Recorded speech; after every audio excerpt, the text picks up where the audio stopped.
THINKPRO 13 bolt socket extractor with 3/8 adapter and a pin to knock the bolts out.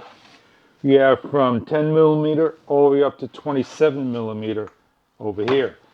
They are nicely marked, light colored letters on the dark background, and you have this pin that goes in here and pushes out the bolt.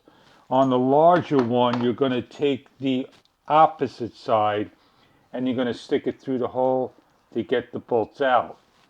Now, if you take a nice look, you can see the design that it will grab the bolt that is stripped, and each of the sockets look exactly identical, and that will grab your bolt. Demonstrations with the 21 millimeter we're going to place on. And if I had a lug nut that I couldn't get off, this will grab it and take it off, as you can see. It should just about grab it and do the work. If it's an English and not a metric, if the bolt is jammed in there, you're going to take the larger diameter and you're going to take a hammer and you're going to tap out.